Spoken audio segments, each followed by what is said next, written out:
These are the new voyages of the Starship Enterprise. Its mission, to explore strange new worlds, to seek out new life and new civilizations, to boldly go where no man has gone before.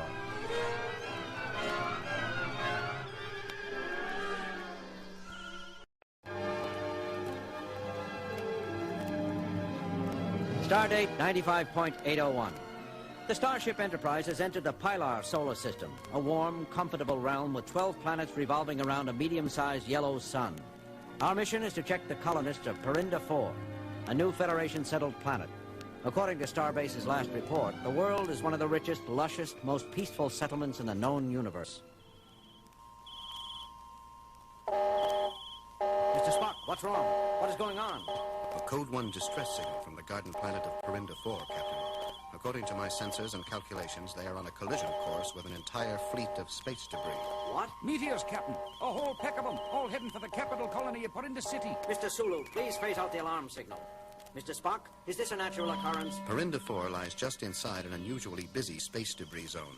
Meteor activity here far exceeds that of Earth, but not to a dangerous degree. Debris zone, meteor activity, not dangerous? Makes sense, man. Mr. Scott, Earth scientists say that as many as 200 million visible meteors enter the air. Friction heats them to approximately 4,000 degrees Fahrenheit, and they burn up at an altitude of 30 to 50 miles. That is why they are called meteors. Pieces of space debris that hit the Earth's surface are called meteorites. Please delay the lecture if you would, Mr. Spock. What is happening on Perinda 4? According to my findings, Captain, Perinda 4 is the target for a huge amount of meteors which are about to become meteorites. Mr. Chekhov, establish visual contact. Communications Officer Uhura, establish planet-side communication. Mr. Sulu, sound red alert. Mr. Spock, how long before the meteorites hit? 8 seconds, Captain.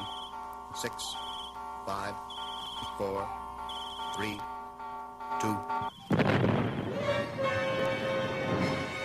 The Enterprise crew watch in numb horror as the capital city is devastated on their view screens. The huge hunks of space rock grew so hot they glow with a brilliant white and orange light before smashing into the tiny buildings on the planet, sending sweeping clouds of debris flying everywhere. The pounding, deadly rain continued for 30 frightening seconds, then ceased as quickly as it had started. But Perinda City was no more. Enterprise? Starship Enterprise, please come in. This is Perinda City calling. Enterprise, please.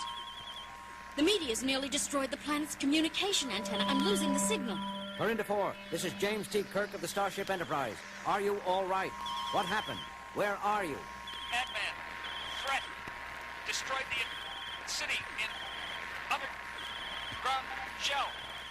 Please help us. Great danger. I'm sorry, Captain. I could not maintain the communications link. It's all right, Lieutenant Uhura. Mr. Spock, those meteorites have destroyed a city it took honest, hard-working Federation colonists years to build. I can understand the great loss, Captain, but there is no need to generate unnecessary emotion. The question is, what do we do about it now? What we do, Mr. Spock, is proceed with caution.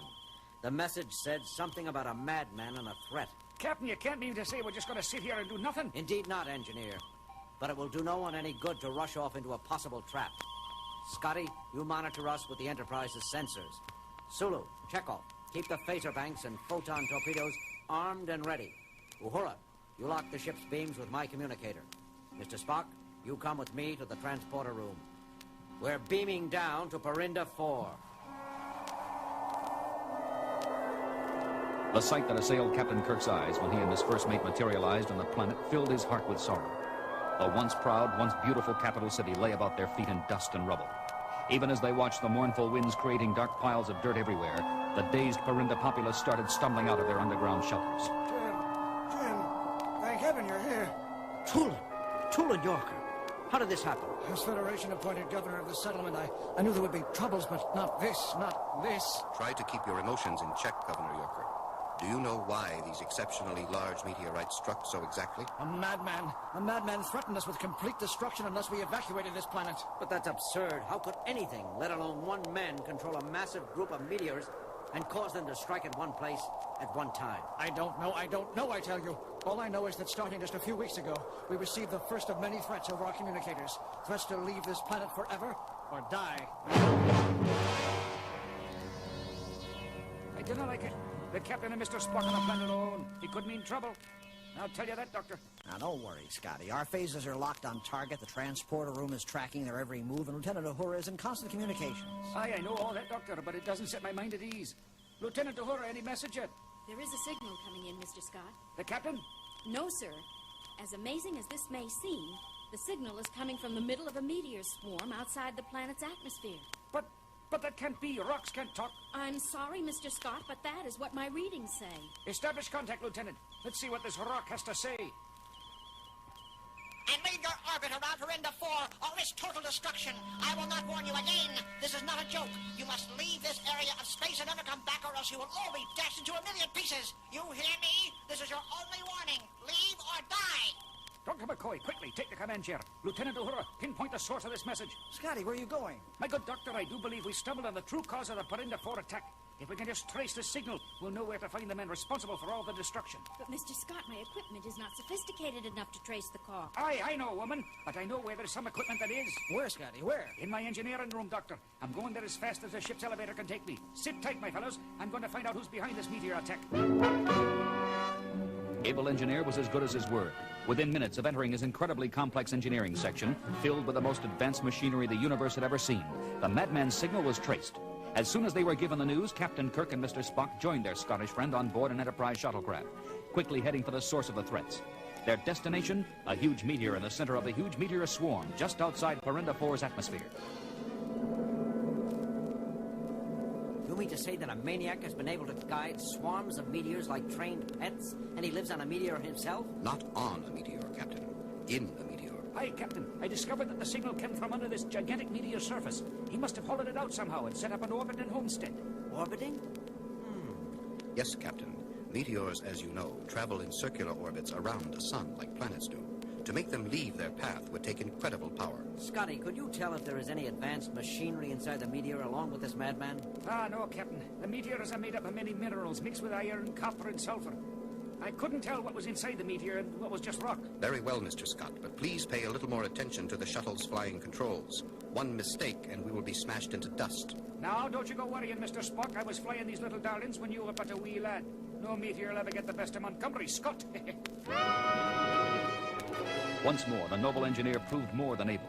In moments, the trio found themselves safely landed on the surface of the hollow meteor. But just as they were about to put on spacesuits to investigate the airless globe, a soft but sinister voice came over their communicators. Welcome to Terranius, gentlemen. Welcome to my planet. No need to wear bulky spacesuits. I will simply guide your craft into my underground realm where there is plenty of air to spare. Plenty of air. Please sit down, my uninvited prisoners. I mean, visitors. You shall not find me a dull host. Ach, man, he knew we were coming all along. What should we do, Captain? Take it easy, Scotty. There's nothing to do. We'll see what this man has on his mind. But remember, the Enterprise's weaponry is trained on this meteor. One false move and we can blow it into eternity. Somehow, Captain, that does not make me feel safe. After all, we too are on this meteor. What the? The entire shuttle is moving, and the engine isn't even on. Mr. Spock, can you locate any equipment that might be moving us on your sensors? No, Captain. It seems that a force field has picked up our ship as if it were a feather and is bringing it into a cave on the meteor's surface. I can't fight it, Captain. I can't control the ship. But if no equipment or machinery is guiding us, how is this being done? What force could control a Federation shuttle as if it were a toy? I am that force, Captain Kirk. I can read your minds. I can control your puny ship. I can do anything. Prepare to meet your destiny, gentlemen. We've stopped. It seems as if we have arrived, Captain. Yes. Open the hatch, Mr. Scott. Let's see what our destiny looks like. Greetings, Captain Kirk, Mr. Spock, and Engineering Officer Scott. I am Terranius, ruler of this world, and soon to be Emperor of all space. Emperor! Why, you little bald runt of a withered old weasel. You have a lot to answer to, man, about destroying a Federation outpost on Verinda 4. Silence! You do not understand. No one understands that I deserve to rule. I have the power. Indeed. And what exactly is this power, may I ask? The power to move things with my mind, Mr. Spock. You are half Vulcan. You may have the intelligence to understand. I can control objects with just my powerful thoughts. I can bend anyone's will to my own. I can rule everyone. I deserve to rule everyone. Psychic power, Captain. Mental ability so great it has unbalanced his mind. He is vastly powerful, but he is also vastly dangerous. Tyranius, I agree that anyone with such magnificent powers as yours should rule. But why not just make the people of Perinda 4 leave with your mental strength? Why make the meteors fall? Too many people, Captain Kirk. I could not control them all, even with my incredible abilities. So I had to drive them out. I see, O great Tyranius. Well, we can take care of that together. Just come back to the Enterprise with us and we can begin your rightful rule. Captain, have you lost your mind? Turn Perinda 4 over to this daffy maniac? I won't let you do it! I won't! In a rage, Scotty lunges at Tyranius. No, Mr. Scott. The captain was just trying... Look out, Scotty. He's breaking away from you. Aha! Try to capture me, will you? I decree all movement. Stop! You see? My incredible brain has locked your muscles and imprisoned your minds. You cannot move, any of you. You cannot think. You only know what I tell you, and you shall pay for your stupidity. Mr. Scott, you will take this shuttle, go back to your ship, enter your engine room, and blow it up. You will destroy the Enterprise totally. Do you understand? I understand. Go then!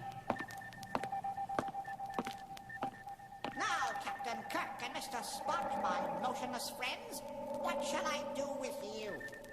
Shall I have you dance while your engineer sabotages your ship? Or should I have you fight each other while your entire crew is destroyed in a space fireball? Rest assured that I will not eliminate you until the Enterprise is totally demolished. But Tyranius had not reckoned with the full capabilities of Spock's Vulcan mind. What? Spock, you cannot move. I decree it. I demand it. Give away from me. Give away. Ah! Spock, what happened? I have Tyranius in the Vulcan mind lock, Captain. While you know I have used it many times before to read minds, I can also adapt it to lock minds. Thank the stars for your Vulcan abilities, Spock. This is no time for emotional outbursts, if I may say so. Might I remind you that Mr. Scott is on his way to destroy the Enterprise? By heavens, that's right. Starship Enterprise, come in, please. This is Captain Kirk. Come in. Lieutenant Uhura, can you read me? Enterprise. Mr. Spock, the other meteors are jamming my communicator. I know you're locking Tyranius' mind, but can you control it as well? Interesting thought, Captain. You mean guide the meteors through Tyranius' mind? That's exactly what I mean. If we can get close enough to the ship, I can make contact and stop Scotty. I'm not sure, Captain. I've never tried to control a man's mind before. It will be painful, but I will try. You're doing it, Spock. The meteors are moving. Must hurry, Captain. Incredible strain. Terrific pain. Hold on, Spock. We're almost in range. You can do it, Spock. Just a few seconds more. 4, 3, 2, 1. Enterprise, do you read me? Enterprise, come in. Captain, is that you? Uhura, am I ever glad to hear your voice. Lock into this signal and beam us aboard immediately. And notify security that they must stop Engineer Scott at all costs. At all costs. In seconds, Captain Kirk and Spock are back on the Enterprise. Security Officer Tanker, this is Captain Kirk in the transporter room. We have an unconscious prisoner with us. Have you located Mr. Scott? He's been seen in the engine room, Captain. We're on our way now. We'll meet you there. Kirk, out. Quickly, Spock, follow me. There isn't a moment to lose. Tanker, where is he? Up there on the second level, Captain, and he has a dilithium crystal. If he drops that into the engine, we're all goners. Spock, try to distract him while I climb up there. No, Captain, Scotty's out of control. You'll be killed. I must try. Excuse me, Mr. Scott, but don't you think that the total destruction of the ship is a bit illogical? I must blow up ship. He's hesitating. Why doesn't he just get it over with? If I were you, Mr. Tanker, I would be glad he is hesitating. The captain has almost reached him. I must destroy... Got you. Fine work, Captain. I will drain him of his hypnotic commands now. Where am I? You're all right now, engineer. Everything's all right. I remember. I didn't do it, Captain. I remember now. I couldn't bring myself to destroy this beautiful ship. Spoken like a true engineer, Mr. Scott. You're a credit to your kind. You're not just a good Scott. You're a great Scott. Oh, Captain. Now, really.